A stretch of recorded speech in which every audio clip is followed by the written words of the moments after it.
la vie peut parfois se montrer cruelle. En pleine gloire, Chantal Nobel a eu un grave accident de voiture en 1985.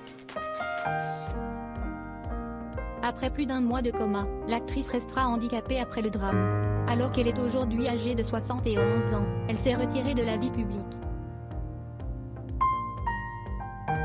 Chantal Nobel a eu 71 ans ce 23 novembre.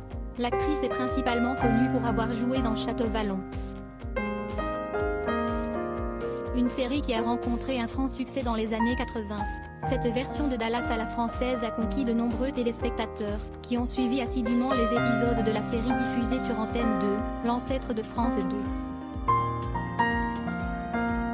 Tout semblait sourire à la belle comédienne jusqu'à ce terrible jour de 1985 où sa vie a brutalement basculé. Le 28 avril 1985, Chantal Nobel part en voiture avec Sacha Distel après l'enregistrement du programme Champs-Élysées, animé à l'époque par Michel Drucker. À 3h20 du matin, l'actrice âgée de 34 ans va avoir un terrible accident de la route près de Trécy-sur-Loire, dans la Nièvre. Très grièvement blessée, l'actrice restera 40 jours dans le coma. Alors qu'elle restera handicapée à vie, elle entamera ensuite une lourde rééducation.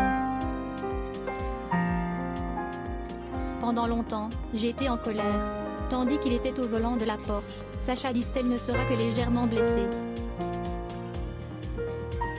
Suite à cet accident dramatique, le chanteur, disparu en 2004, écopera d'1 an de prison avec sursis pour blessure involontaire.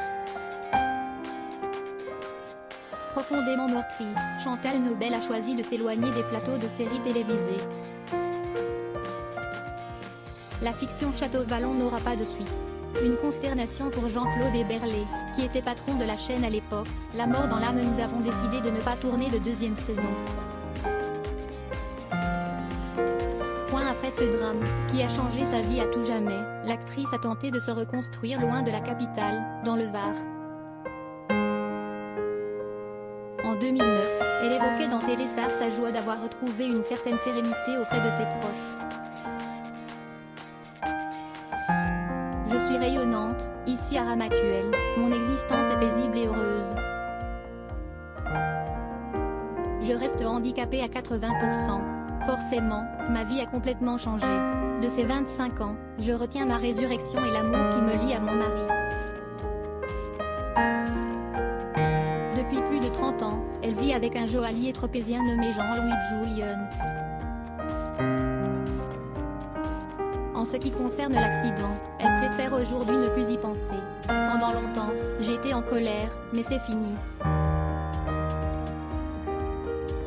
Il y a 15 ans, j'aurais très bien pu tourner avec une canne et garder l'autorité que j'avais dans Château Vallon, mais ce milieu est sévère. Ça ne m'empêche pas d'être heureuse.